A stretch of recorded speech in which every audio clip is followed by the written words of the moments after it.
Bali na umpisa na natin yung biga natin patawid doon sa kabilang poste. So ang gamit natin bakal dyan is 12mm lahat. Okay, 12mm lahat na bakal yan. At yung anilyo niya is 9mm. Bali 6 na 12mm na pahalak yung ginamit natin, balagbag. So dito ganun din. So kulang pa rito ng dalawa dito sa taas ng itong wall natin. So magbibigay lang ako sa inyo ng tip kung paano gagawin yung itong biga natin, yung tie beam natin, lalo na kung ikaw lang mag-isa ka lang gagawa. So kung mag-isa ka lang gawa, hindi advisable na gagawin mo to sa baba at pagkatapos iakyat mo. Hindi mo kaya yan, mabigat yan. Kaya mas maganda na dito mo sa taas gagawin.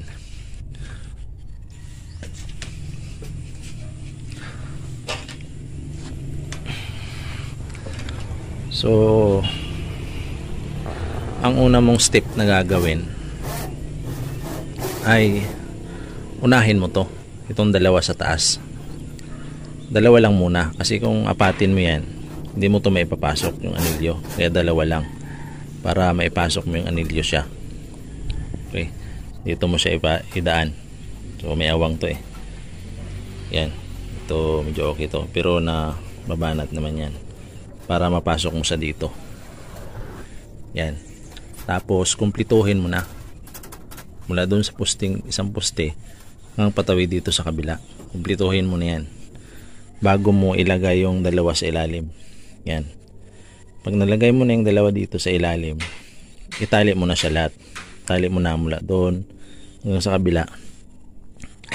Pag nagawa mo na yon, isunod mo na yung pangatlo. Yung panglima. Yan. Panlima at saka pang-anim dito sa kabila, sa gitna. Yun na yung susunod mo. Gaya doon sa kabila. Yun. Yan. 6 yan. 6 na pahalang. So ganun yung idea o tip ko sa inyo kung gagawin nyo yung biga. Madali lang to. Madali lang gawin to. Ihilain mo lang yung 12mm mula dun sa kabila, punta rito rin yung dalawang to, itong dalawa, tsaka pasok mo na yung mga anilyo, tapos tali mo na tulad dito. Ginawa ko, nakatali na siya.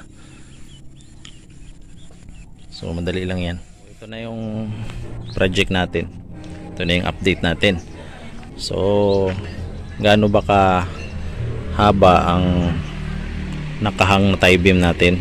Yan. Yan, ang haba ko rito is 4 meter. Ayun, 4 meter yun. Yan, 4 meter ang haba niyan. Tapos yung itong beam na to na pa-cross hanggang doon is 5.5 meter. So ayan. So kayang-kaya ng 12mm yan. 6 na 12mm. Tapos yung stirrup nya, yung anilyo is 9mm. Ayan, makahang yan. Bali, ito lang yung isa-slab natin, yung part na to. Kasi ito yung kwarto natin. Kwarto. Tapos maglalagay tayo ng pathway. Ayan. Diyan. So, ayan. 12mm ang gamit natin na nakahang. Ayan. Kayang-kaya niya yan kasi hindi naman tayo magsaslab banda dyan. Ayan.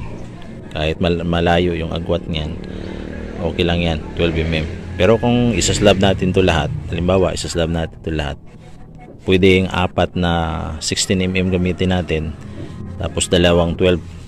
Okay, yan. So okay lang yan, nakahang naman siya, nakahang lang naman siya, hindi siya nakaslab. So dito lang nakaslab. So ayan, yan ang haba ng pathway natin. Yan. Yan, haba ng pathway natin is yan, 100 cm o 1 meter yung pathway natin yan. So ang gamit ko na bakal lahat dito is 12mm. So ayan. Ayan siya. Okay, bali naka-prepare na rin yung mga electrical natin. Nilagyan ko na siya ng wire. Yan, may mga wire na yan. So ito hindi na natin to double layer, yung lalagyan pa natin ng isa pang paganon sa gitna tapos paganon pa, hindi na, kasi 12mm naman ang gamit natin. So mas maigi to para gitnang gitna siya pag binuhusan mo siya ng 4 cm, 4 inches. Yan, 4 inches yung buhos niya natin. Yan o, 4 inches. Yan, gitnang gitna siya. Tapos ang space naman natin dito, so ayan, yan, 20 kwadrado yan yung space natin dyan. So ayan, preparado na yan. Mag-aakyat na lang tayo ng buhangin dyan pag nalinis dyan, tapos i-prepare natin na lahat. Bali maghanap lang ako ng isang katuwang dito pag binuhusan natin to, kasi mahirap magbuhos dito patawid. So ayan,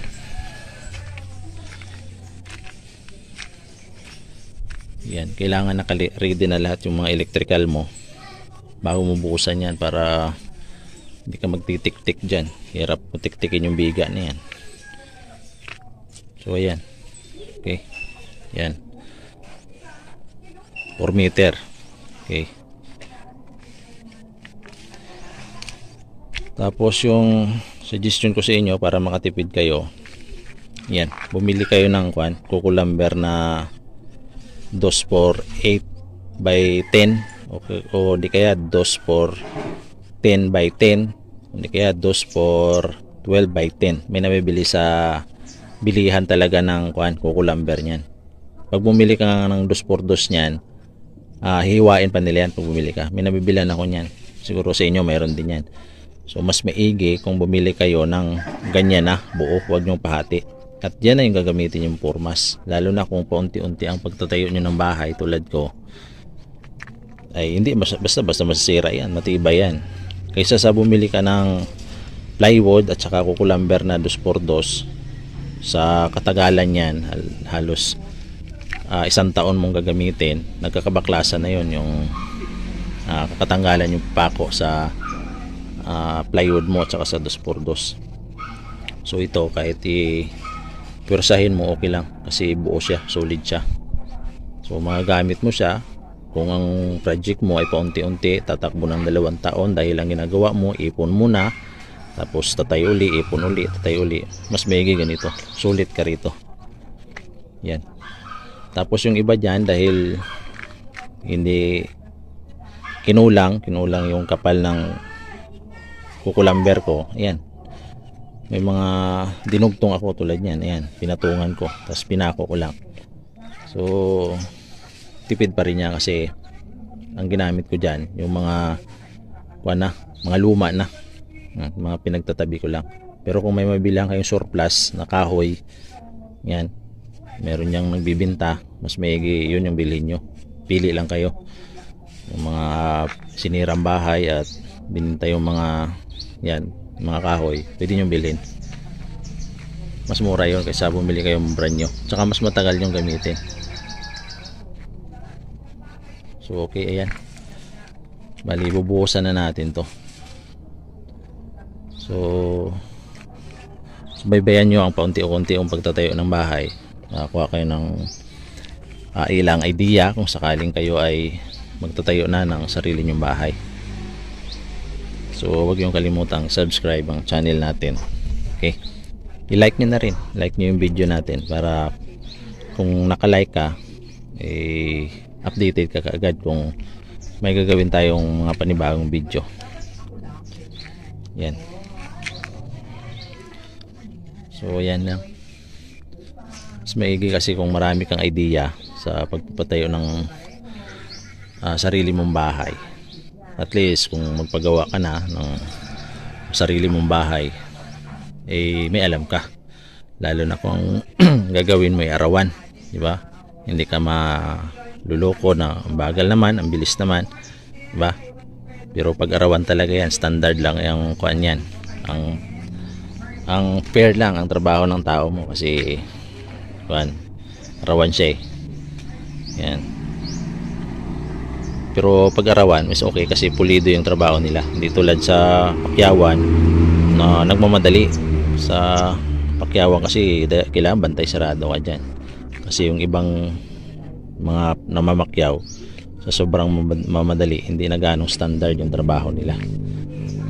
Kahit sa pagtatali nila mga bakal sa halo ng simento, halos hindi na ganon ka ganda yung pinapasok nila na mortar sa asintada. Kasi kahit tuyo na yung mortar, sige lang napasok kasi nagmamadali nga eh. Kaya sa mortar naman kasi niyan, dapat sakto lang yung halo mo dyan. Kasi kung tuyo yan, walang tibay yan. Yun ang kaibahan ng nagpapakyaw at saka yung arawan. Sa arawan, pinupulido nila. Pinupulido na yung trabaho nila. Medyo mabagal na unti pero pulido. Kaya kapwa pakyawan o arawan, kailangan may idea ka at tagmamasid ka lagi. Lalo na kung project mo na bahay, huwag mong iwanan. Kailangan andyan ka lagi para ingat sila kung magtrabaho. Lalo na kung nakita nila na meron kang alam. So ayan lang yung idea na maibigay natin sa inyo. So subaybayan nyo. Itatayo ko ng sariling bahay. Medyo sampayan kasi sa taas kaya hindi ganong makita. Ito yung part na to, sala natin to. Medyo malawak yung sala natin kasi 4x 5.5 4x 5.5 meter. Medyo malawak.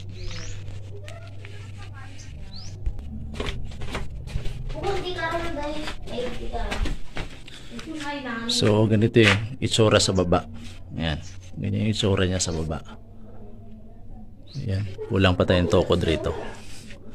Pero dahil makapal naman yung gamit natin na mapormas, kahit hindi na ganun ka daming tukod dyan.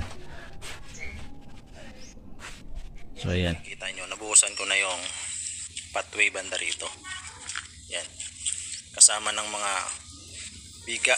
Yan, biga na yan, paikot yan. Sabay-sabay natin binuhusan yan kasama ng ng slab na to na 1 metro ang lapad. So sa nakikita nyo, mayroon pang mga takip. Yan, mga takip na mga sako. Mas maganda kasi kung nagbubuhos ka, sinusundan mo siya ng takip ng sako. Ayan, kung ano man yun mayroong dyan na pantakip. Kasi sa ganitong klaseng panahon na sobrang init, kung hindi mo sa susundan ng pagtatakip ng sako, sigurado puro crack yung mo. Sa bilis matuyo, nagka-crack siya. Kaya yun dahilan yung pagtutulo mo. Yan. Kaya yan, mas maganda tatakpan mo siya habang nagbubuhos ka. Kasi may nagsusunod ng takip.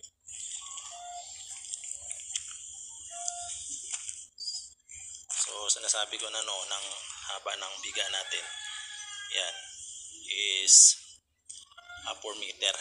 Tapos mula doon sa tulong yon is 5 meter naman yan haba. So yan,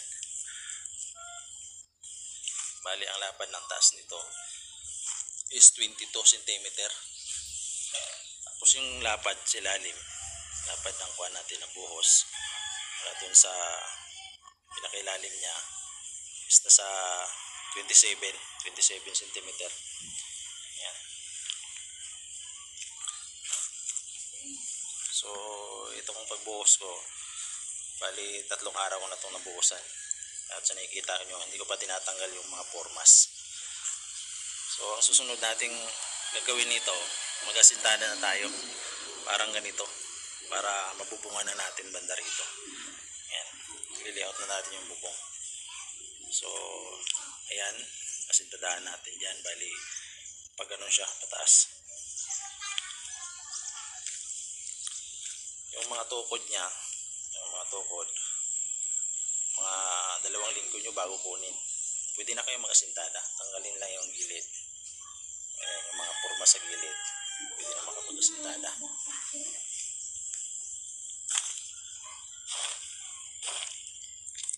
Mga materialis na gamitin natin. By the way, yung halo pala nito. Ito, halo ng slab at biga is 133. Okay, 1. Isa na simento, sa 3 buhangin at saka 3 graba. Yung buhangin naman natin kasi parang mix na, may mga graba na. Kaya 133. Pero kung tutusin, kung ihiwalay natin yung graba dun sa buhangin, magiging 124 siya. Yan, parang ganun siya. So 133 ang halo natin yan.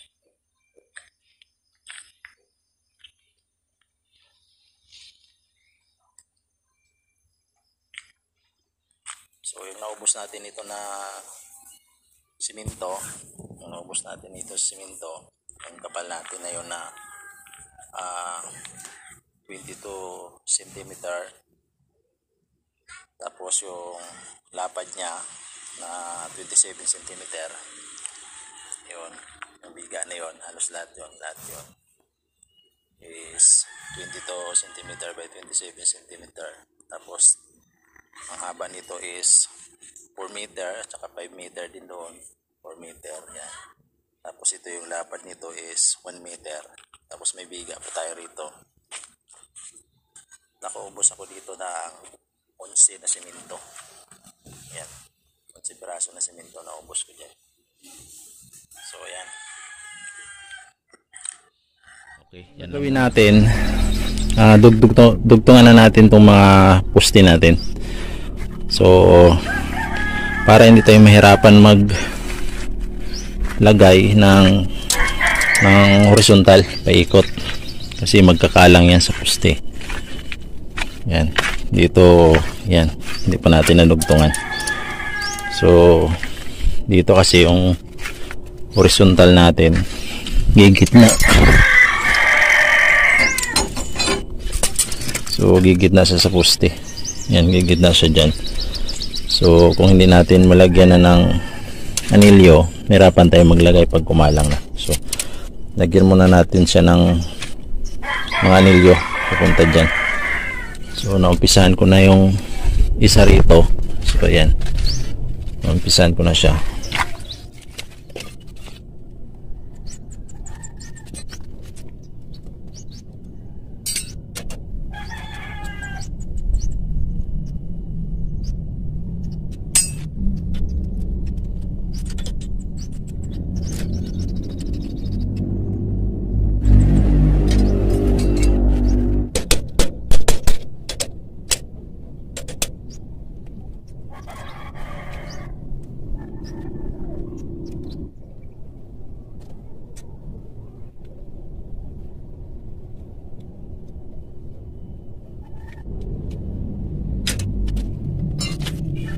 So ayan, nasimbolan natin yung mga anilyo.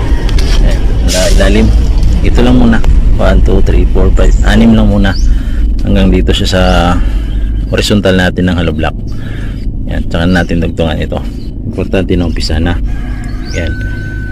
So bibigyan ko kayo ng kunting mga tips kung paano mag-assemble nito. So ayan, sabi ko kanina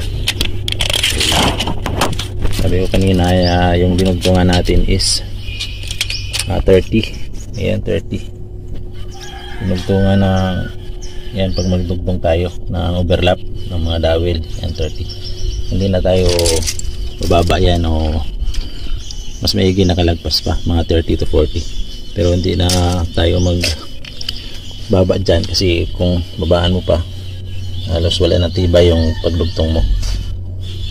So yan. Tapos yung halimbawa mga ito, mga anilyo mo, then mga dinugtungan, yan, ganyan. So nakalak yan. So salitan, yung salitan siya. Tapos yan, nakasalitan. Huwag natin ipantay lahat ng dinugtungan pababa dire-diretso para mas matibay siya at magandang tingnan. So tingnan natin yung spacing natin, kasi tinansya ko lang din tayo. So dito sa baba, ayan, 8 nga lang, yan, 8. Tapos dito, yan, G's. Tapos yan, 15 na rito, 15.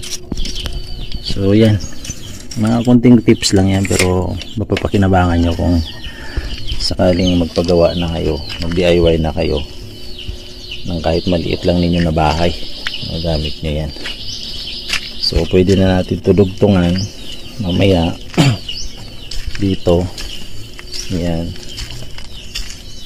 kung nasimbol na rin natin sa baba, kasi kung malagyan na natin to ng ganyan, ng horizontal, hindi natin mapapasok yung anilyo. Kaya mas maigi, asimbol na natin yung poste natin mga anilyo bago tayo maglagay ng horizontal, para malupi na natin to papunta roon, tulad ng ginawa natin dito sa kabila. Yan, lupi na natin siya. So nakatali yan doon. Bali, itong hollow block natin na ganyan na talaga ang plano niya, hindi ko talaga gintayan dito poste, yan talaga siya. So doon sa kabila nakagitna kasi yan. So yan, tulad ng nasabi ko, hindi mo may pasok ng anilyo kung unahin mo itong horizontal pag ganun. So kailangan i-assemble muna natin yan, yung poste. So hindi ganito ang pagdugtong nito, ha. Hindi ganyan, hindi yan matibay pagka ganyan. Ito na putulin mo, kailangan nakaganon siya. Yan, nakalupit, tulad ng ginawa natin sa kabila. Yan, tulad natin ginawa natin dyan, para kapit siya. So nakahold siya, nakatali siya dyan. Ito. So ganun din ang gagawin natin doon. I-assemble muna na natin lahat yon, yung mga poste doon, simbol natin bago natin lagyan ng horizontal na to. Actually 10mm lahat to, horizontal ko na to 10mm to, 10mm din ito. Ayan, so sige, baybayan nyo pa ako, tuloy lang natin to.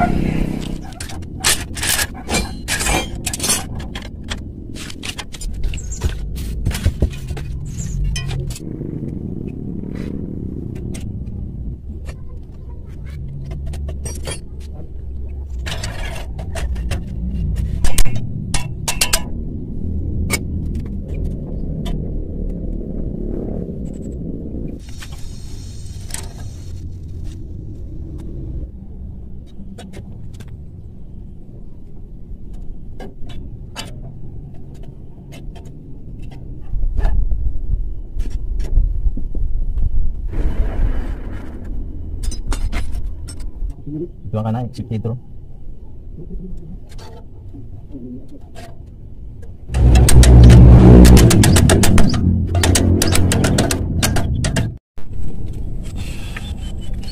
So tatapos na natin. Okay, hanggang dyan lang muna siya, pantay lang muna sa hollow block. Tapos yung gitna tapos na rin natin, tapos yung sa dulo tapos na rin natin yon. Pwede na natin dugtungan yung horizontal na to. Okay, yan, para matali na natin siya, paikot doon. Yan, tapos sabay-sabay na natin asintadaan. Yan, pansin nyo dito, hindi tatlo yung bakal. Tapos doon din sa corner na yon, hindi rin tatlo, kasi meron din tayong poste rito. Yan, tapos meron din doon, halos magkalapit lang sila, kaya ayan, medyo apat lang, tapos medyo maliit lang na poste nilagay ko. Ganon din dito. So yung gitna natin, yung 6 na 9mm ang nakalagay ron. Yan, 6 yan. So yan, okay, tapos yan doon, kasi sinasabi ko magsaslab pa tayo dito, kaya yan, kung saan yung abang natin, yan, punta doon, yan, mag-slab tayo dyan dito. Yan, tapos doon banda yero na rin, tulad nito, yero na rin siya. So medyo malaki-laki pa yung budget na kailanganin natin, kaya ayun, tipid-tipid, tapos ipon. Yan, budget para makaipon, bili ng materyales, tapos tuloy uli. So tsagaan lang to, at matatapos din to, hindi abutin to ng mga 2 pang taon, tapos na to. So mahigit 1 taon na yung gawa ko dito, pero natitirhan na namin yung 1 kwarto, yung master bedroom, at saka yung malaking kitchen at dining area. So isusunod na natin dito. para magkaroon na tayo ng sala. Fully furnished natin to. Yan, para makabili na tayo ng mga appliances. Okay, may sala na tayo. Tapos yung malipat na rin natin yung aircon natin. Yan, nagabang na rin akong lagay ng aircon. Yan, dito lang kasi sa bintana ko muna nilagay. Yan o, bintana ko lang pansamantala nilagay sa bintana ng master bedroom. So ilalipat natin yan dito sa sala. So ayan, nadugtungan na natin ng horizontal natin. So ayan, nakatali na siya. Ayan, tinali na rin natin. So ito, dapat yung isura niyan.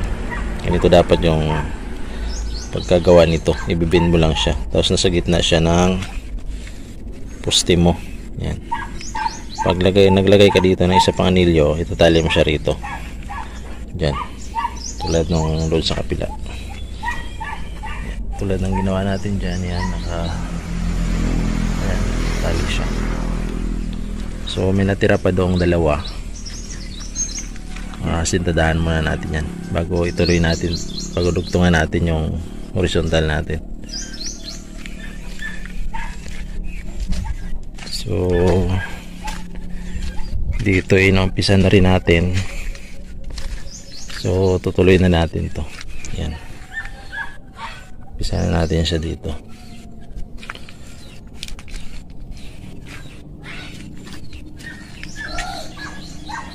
So yan, patuloy nyo lang subaybayan para masubaybayan nyo yung sarili kong pag-DIY ng bahay. At ituturo ko sa inyo yung mga alam ko rin na mapakinabangan nyo. So dito ang ginamit ko lang na butterboard ay ito lang din na poste. So medyo maliit yung pisto dito kung napapansin mo, kasi magkalapit lang sila ng isa pang poste. Ayan, ayan, bali patway lang ng mga sito. Ayan, ganun din sa kabila, maliit din yung pagkagawa ko ng poste kasi mayroon naman ako dito poste na isa pa. So no need ng lakihan tulad ng ginawa ko doon sa isa, mas malaki yun. Saka tatlo yung doon, tatlo kabila 10mm. So bali 6 na 12mm. Yun. Tapos nasabi ko na ginawa ko 6 dyan kasi magsaslab ako banda rito. Yan, may mga naka-usli, mga dawil naka-usli. Yan, mga abang para pag ituloy natin ito punta ron, may abang na tayo. So yan, lalagay tayo ng isa pang poste banda ron, tapos doon banda rin. Yan, so doon din na natin doon sa slab banda lang rito. So hindi na natin nilagyan ng tulad nito mga abang. So pag nagsintada kayo, halimbawa ito dito, tips ko lang sa inyo, huwag nyong idikit yung itong tangsi nyo sa hollow block. Nakaagwat siya dapat ng mga 1mm to 2mm. Magmula rito hanggang doon 1mm to 2mm yung agwat.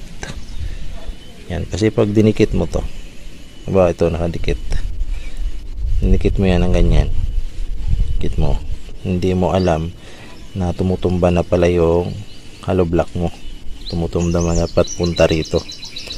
Yan, kasi nakadikit siya. Kaya kung may allowance siya, ma-maintain mo yung tuwid niya, ma-maintain mo yung allowance niya na 1mm to 2mm mula rito pupunta ron. So tuwid siya at hindi siya tutumba kasi makita mo yung allowance na hindi siya nakadikit.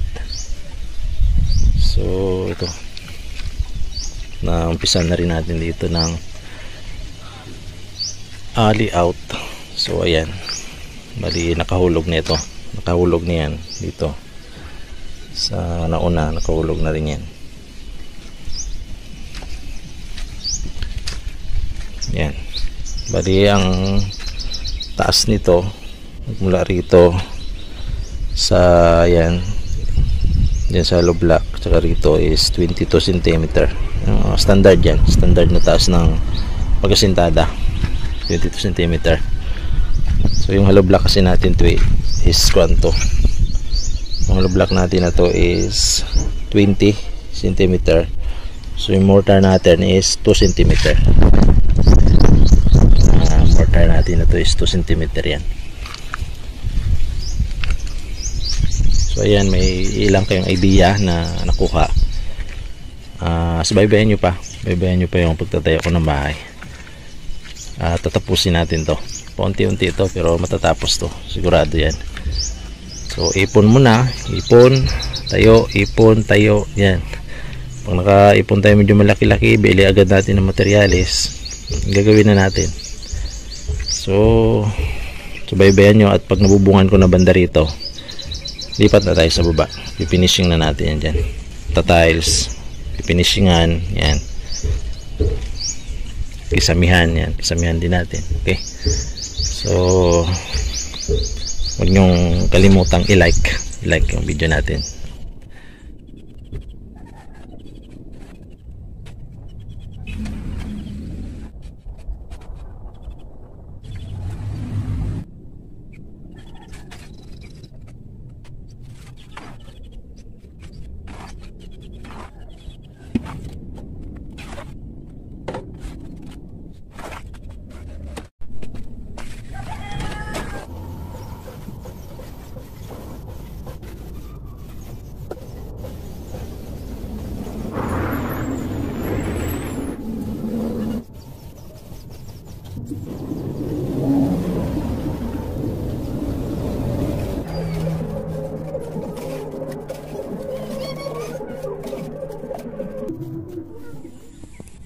So ayan, dahil kahapon alas 5 na, kalahating sako lang yung hinalo ko na simento. At yung kalahating sako na yon na simento, nakasintada tayo ng bali 15 piraso. So sobrang kalahati yon yung natira kong nasako kahapon. So 15 piraso. So ito yung sa 2, 3, 4, 5, 6 dito.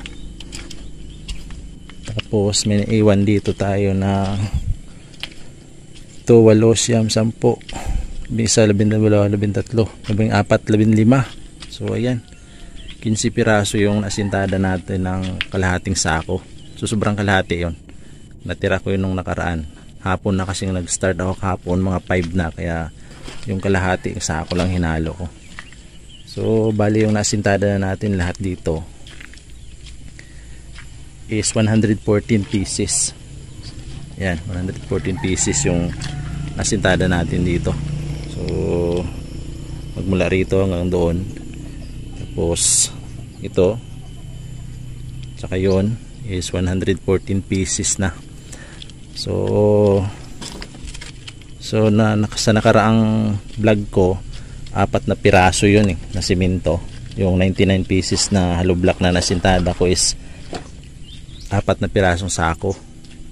Tapos nadagdagan kahapon ng susobrang kalahati na sako. So 4 kalahating sako ay nakasintada tayo ng 114 pieces. So medyo maulan ngayon kaya hindi tayo makapag-umpisa. At okay lang yan kasi wala pa naman tayong budget ngayon, gaanong budget. So ipon muna tayo ulit tapos tuloy natin to. So pag nasintadahan ko doon, kasi may kulang pa isa doon para mag-4 na patong punta roon, tigil muna. Tapos i-layout ko na yung bubong, layout ko na yung mga rafter tsaka yung mga siparlins bago ko ituloy yung nito, yung asintada. So madali lang naman yun ituloy yung asintada kahit na may bubong na. Hindi naman natin ilabas dito yung natin bubong, bali dito lang, naka firewall lang, nasa loob lang siya, naka firewall lang. Tibay sa bagyo yan pagka ganyan yung bahay. So yung gagawin natin ngayon ay assemble na natin yung mga trusses natin, yung mga rafter, siparlins. So umpisa na natin yon. So inuna ko ito kasi kung tinaas ko tong hollow block, hanggang dito. So mahirapan tayo magpako. Yan, may mga pako. So diyan, may pako rin dito. So mahirapan tayo, kaya tsaka natin to itutuloy kung matatapos na natin assemble yung mga CPR lens at saka mga Raptor dito, yung mga process natin. Tsaka natin buhusan yung mga puste na to, dagdagan natin ng anilyo. Okay, so yan, titingnan natin kasi dito lalagyan pa natin ng salo to dito banda. So magmula rito lagyan natin salo papunta dun sa kabila para pag naglagay tayo ng Raptor sa gitna, yan, Raptor sa gitna, meron sa salo siya rito. So yun yung gagawin natin sa ngayon. So meron ako ditong pinutol na 2x6 din na pabalagbag para maging salo sa mga Raptor natin.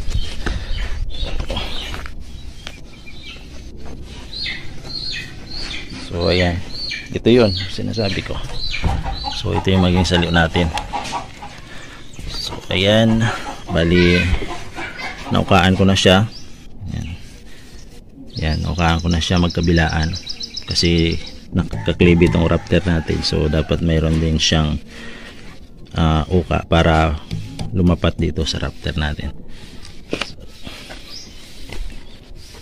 Okay,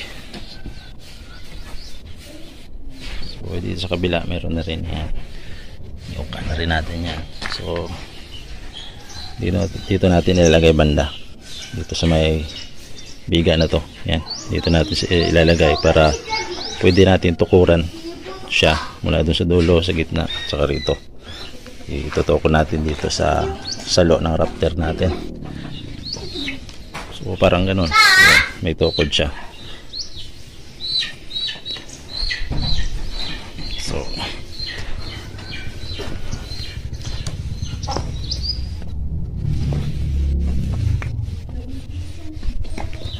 okay, yan.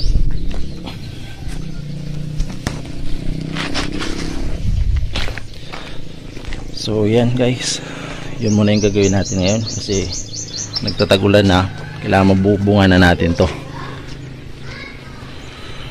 So tingnan nyo kung paano ko gawin pa to at ipapaliwanag ko sa inyo ang ilan pa mga detalye.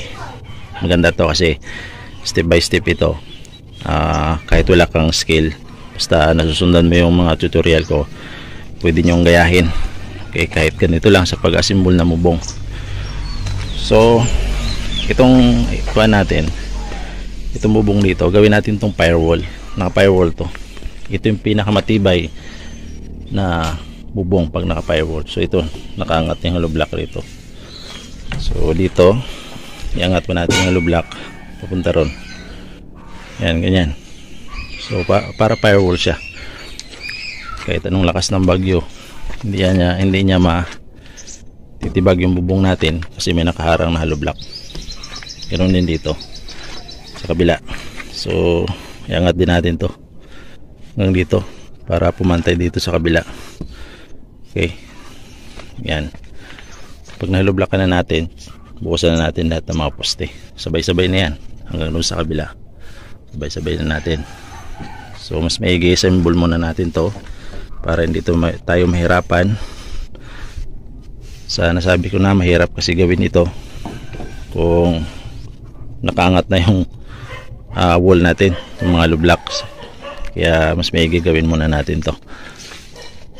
So hindi to talaga ginagawa ko, pinirewall ko talaga to, hindi ko in-extend dito yung bubong o doon sa kabila, in-extend ko rin doon sa kabila doon kasi ito talaga matibay kung matagalan na bubong. Tulad ng mga naka-usli rito ng mga bubong, pag bumagyo pwedeng iangat. Kaya firewall ang gagawin natin.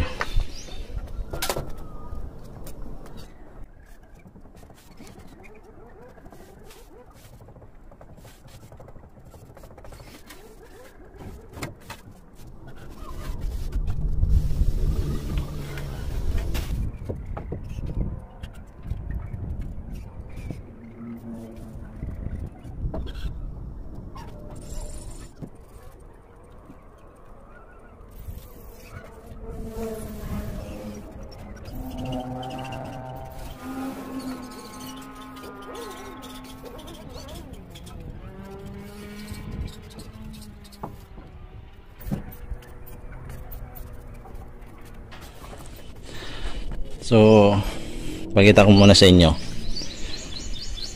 So mahirap ikabit to kung ikaw lang mag-isa, kasi mabigat to eh. Kailangan mayroong kang timbang doon. So ang gawin nyo, talian nyo muna sa kabila. Ayan, kahit nakapatong muna. So dapat may patungan din, tulad ng ginawa ko. Nakapatong muna siya rito at itinali ko siya doon. Ayan, pag natali ko na doon, saka ko naman iangat dito sa kabila. So ganyan, tali mo doon. Siyempre nakababa pa rito. Pag natali mo na doon, saka mo ito iangat. Ito. So ayan, saka mo na lang siya adjust na higpitan. Kung natali mo na, magkabilaan. So tulad ng ginawa ko. So ayan yung klebe niya. So ayan, sakto yung klebe na ginawa natin. Pwede natin pakuhaan dito na kasibit sa kabila. Tsaka natin lagyan ng tuko dyan, mga 3. Ayan, tukod sa gitna. So ayan, pagkatapos natin higpitan yung tali natin, pako natin magkabilaan. So dito rin sa kabila, kabilaan yan. Ayan. So ayan, magkabilaan. Ganun din sa kabila gagawin natin. Ayan. So dito sa baba, sinibit ko rin, tatusok papunta dito. Ayan, may pako dito.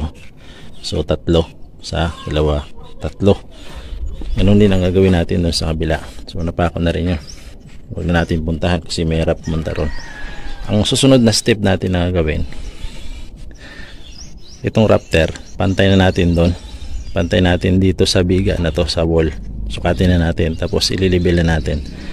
So pakita ko sa inyo, punta tayo doon.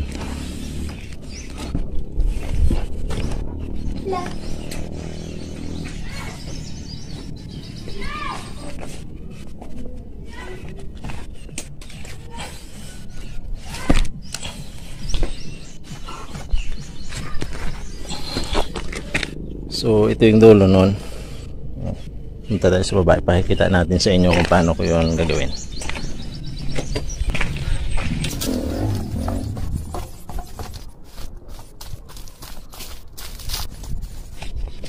So dito na tayo. Okay.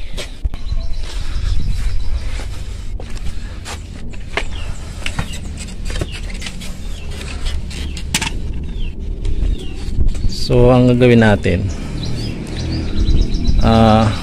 sukatin natin to dito sa biga, mula dito sa biga. So tingnan natin .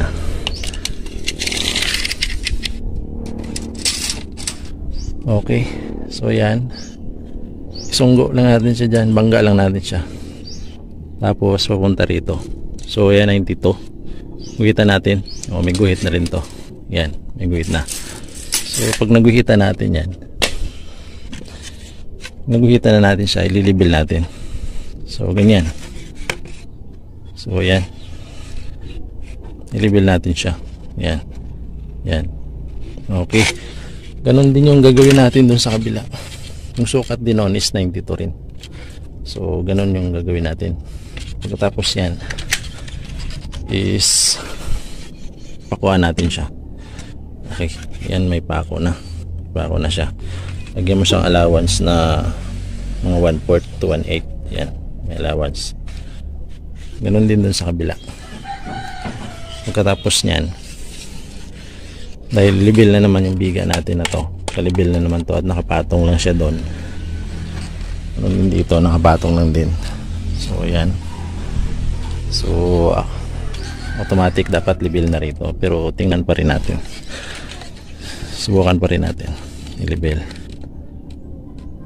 So tingnan na natin yung allowance.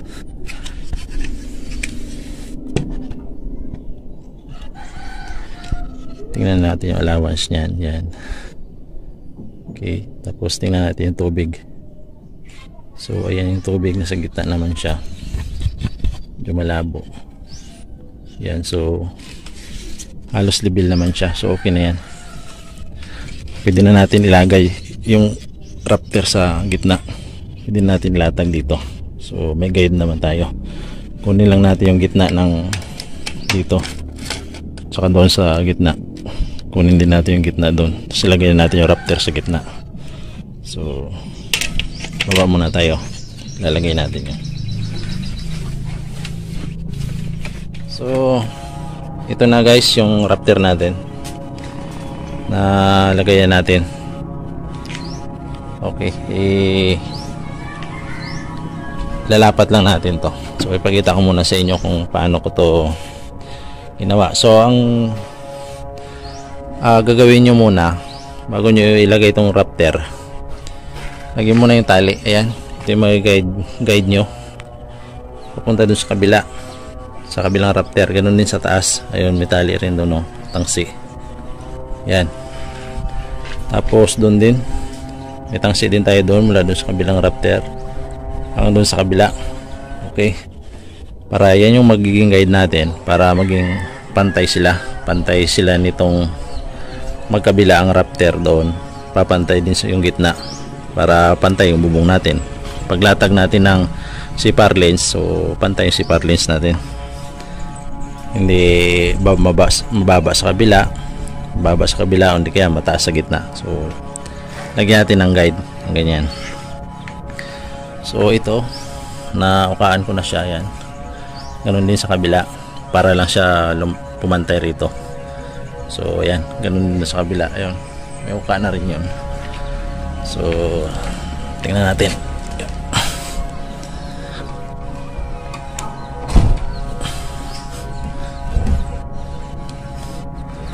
Okay, so ayan, lapat na lapat siya. Yan, dun sa kabila okay na rin yun. So pwede natin pakuan na natin to. So para mas matibay, lagyan natin na ito ng 2x2 pa ganyan, tapos ipako rito saka rito. So yan, ganoon din dun sa kabila, lagyan din natin yun. So ayun, ayos naman siya, nakapantay naman. Diyan din sa kabila yung tangsi natin, nakapantay din naman saka dun sa taas. So ganyan lang, pwede na natin siya pagpapakuan. So gitna to. Yan, kinuha ko yung gitna niyan. Yan, okay.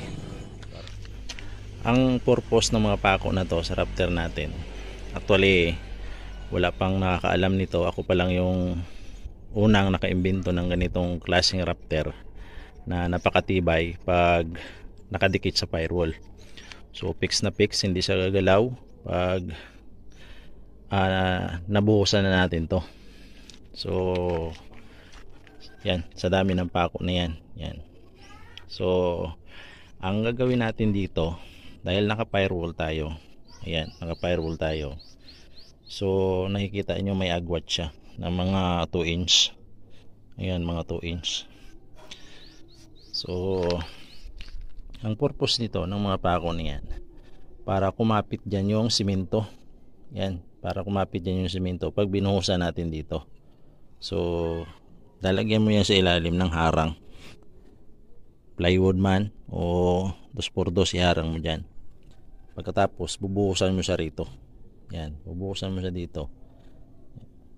So kakapit siya. So kung nakikita kayo ng hamba sa paggawa ng hamba ng pinto, mga pinto, so ganito yung ginagawa nila. Pinapakuan nila ng marami, tapos tatapalan nila ng simento.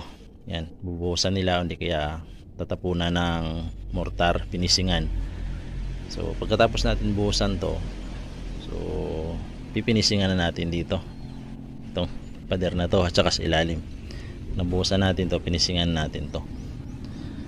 So pag nalatag na natin lahat, dahil kulang pa yung CPR lens natin, may mga ilang piraso pa, tutuloy na natin yung hollow block dito. Tataas natin siya dyan na lumagpas hanggang dito. Yan, lalagpas siya hanggang dyan. Firewall nga yan. So antibay niyan. Kung gusto nyo matibay yung bubong nyo, kaya firewall ang i-design nyo. Huwag nyong ilagpas dito sa labas. Yan, pwede rin din ilagpas, pero para medyo may design. Pero para sa akin, mas matibay itong firewall dito sa taas. Kahit sobrang lakas ng bagyo yan, yan yung magpoprotekta sa bubong mo para hindi iliparin ng hangin. Okay, so matibay ang paggawa natin ng firewall. Ako pa lang yung gumagawa ng ganito na rafter. Binubuhusan ko sa gilid. Yan, wala pang ibang nakagawa niyan. So marami na akong nagawa na ganito na matibay talaga.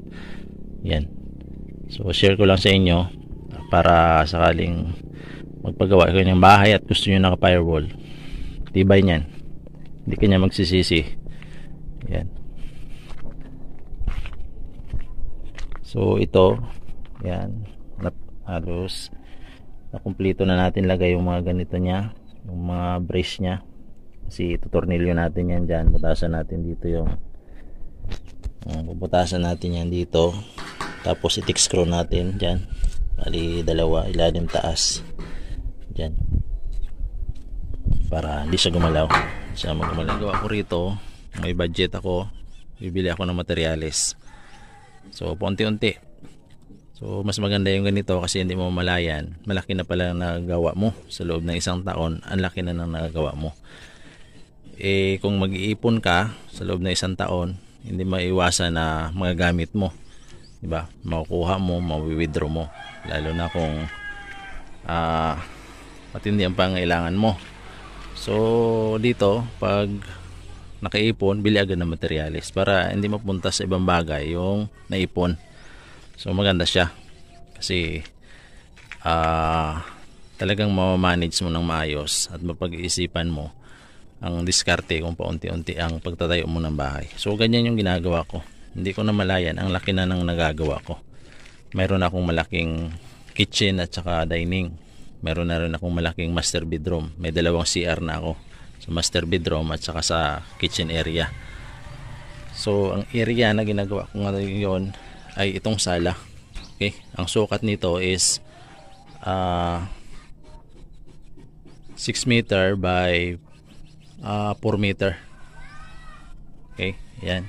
Magmula doon sa dulo na yon, yun doon sa corner papunta doon sa dulo, is 6 meter halos yan, yung sukat niyan. So medyo malaki yung sala natin. Ayan, 6 by 4 meter siya. So ang trabaho ko ngayon na gagawin is itutuloy ko lang tong pintura na to. So madalas na kasi yung pag-uulan sa hapon, kaya kailangan na nating madalain. Doon sa kabila is natulay ko na yung firewall natin, bali may kulang pa doon tsaka rito.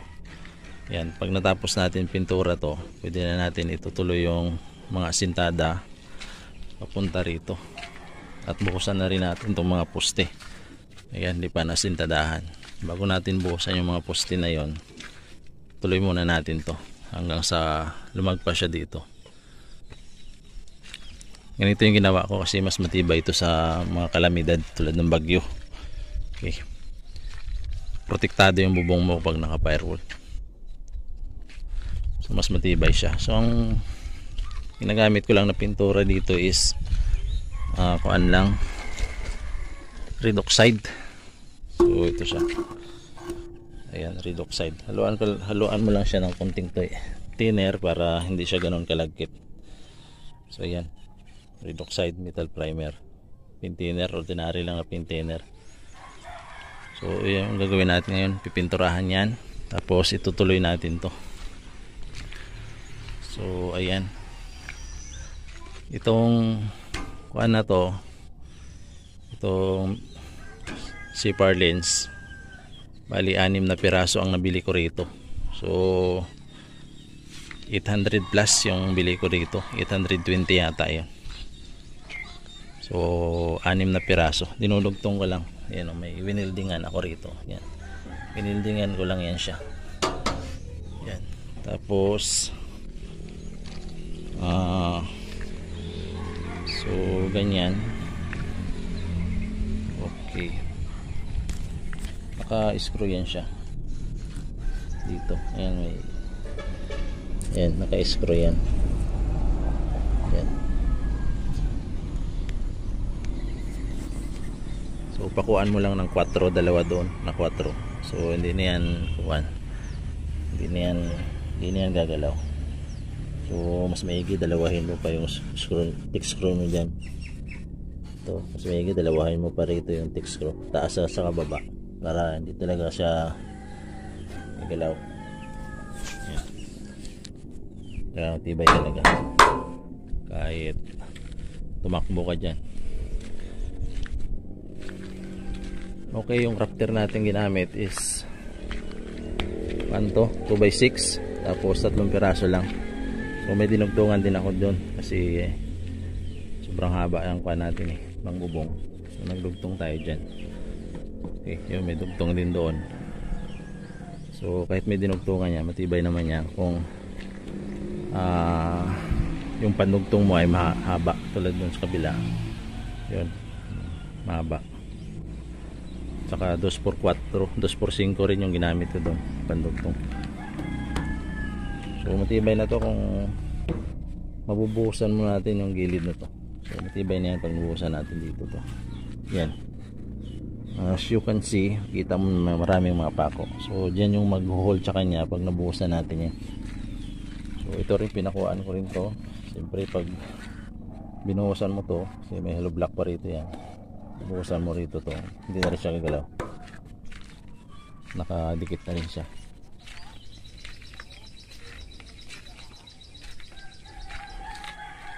So ang pagitan ng kuan natin, itong mga Raptor saka na Raptor na to is nasa mga 160, wala tayong dalang metro pero mga sa 160 yan, gitna sa gitna. So dalang 160.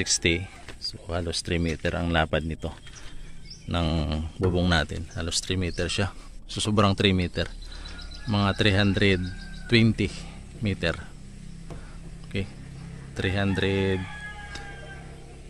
cm o 3.2 meter. Yan, mga 3.2 meter o 320 cm. Tapos itong patwi natin may mga 1 metro to, mga 1 meter. So ang kabubuang sala natin is 4 meter. Ayun, mula dito. Yan, kasi sagad yan ang doon. Ayun. So ayun yung pinto ng master bedroom natin. So 4 meter ito. So tutuloy lang natin to. At huwag nyo kalimutang i-subscribe yung channel natin para masubaybayan nyo ang pagtatayo ko ng bahay, sariling bahay, pag DIY. Marami kayong matutuhan na magagamit nyo mismo pag kayo na ang magpagawa ng sariling bahay nyo. Kayo man o gagawa o ipagawa nyo sa iba, imamanage nyo lang. So wala pa tayong budget ngayon. Simot talaga yung pera sa wallet ko. Pero may nabili na ako kahapon na halagang 2.7 na hollow block at saka buhangin. So ayun, nabili tayo ng buhangin doon. Yan, tapos may hollow block na rin ako nabili doon, pero pambiling simento wala pa. So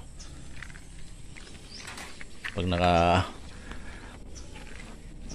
ipon tayo kahit mga 1,000, bilagan natin simento, tuloy natin na to. Okay, tuloy na natin yan. Yan. So ito muna gagawin natin, pinturahan muna natin to. Yan, okay. So ang bubong natin, pag kayo nagbubong at yung Raptor nyo ay medyo hindi tuwid, kasi kahoy nga medyo hindi talaga tuwid yan, so gamitin nyo to ng guide. Ayan, yan to, gamitin yung guide para bawat Raptor tuwid na talaga siya. Yan, kung gusto mo magbawas o magangat, so yan, yan tuwid yan, tulad nito. Yan, tulad nito, mga nagbawas ako rito. Yan, yan tulad yan, nagbawas ako dyan. Tapos dito, nagbawas din ako dyan kasi babangga siya rito. Yan, babangga siya dyan. Yan, nagbawas ako dyan. Yan, ilalim na yan. Nawasan ko yan.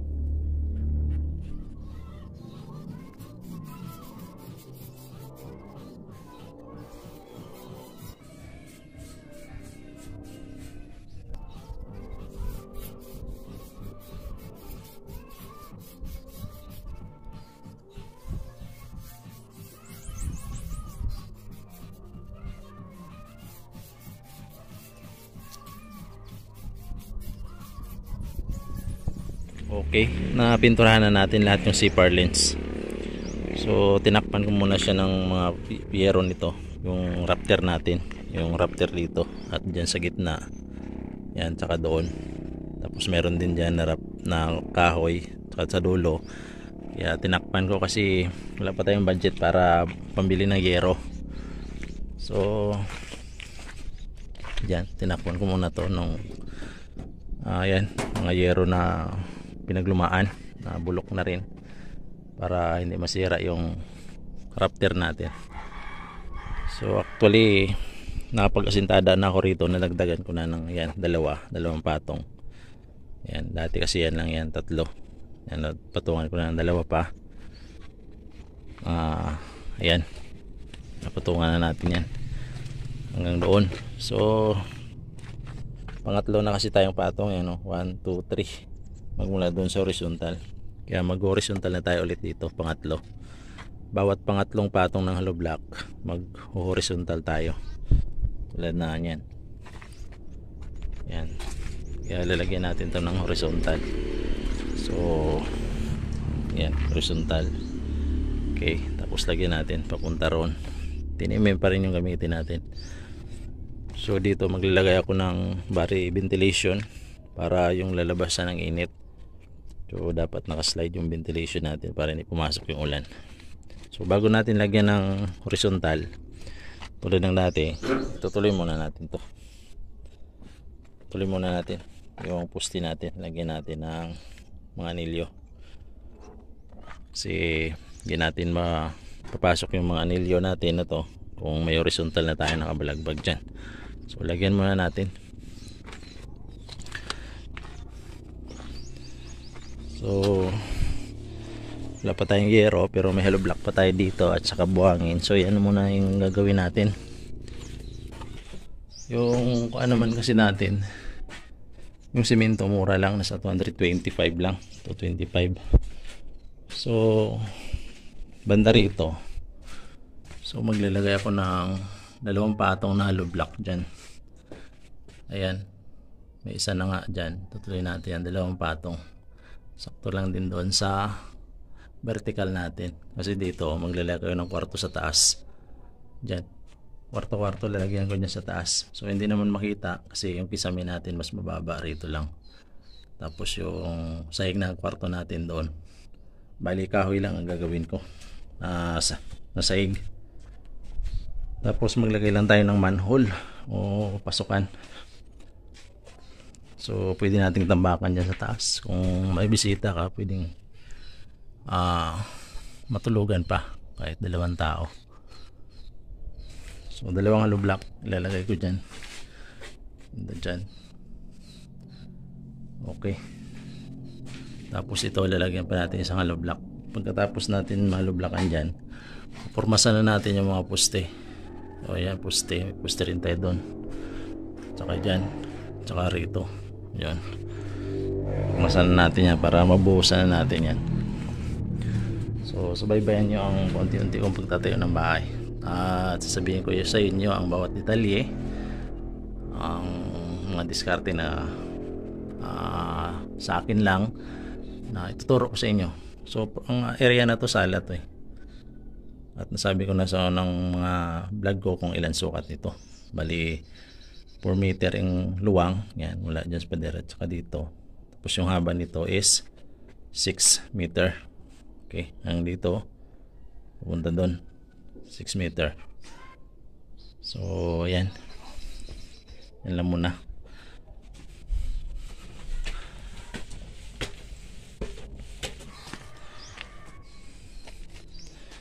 So yan siya.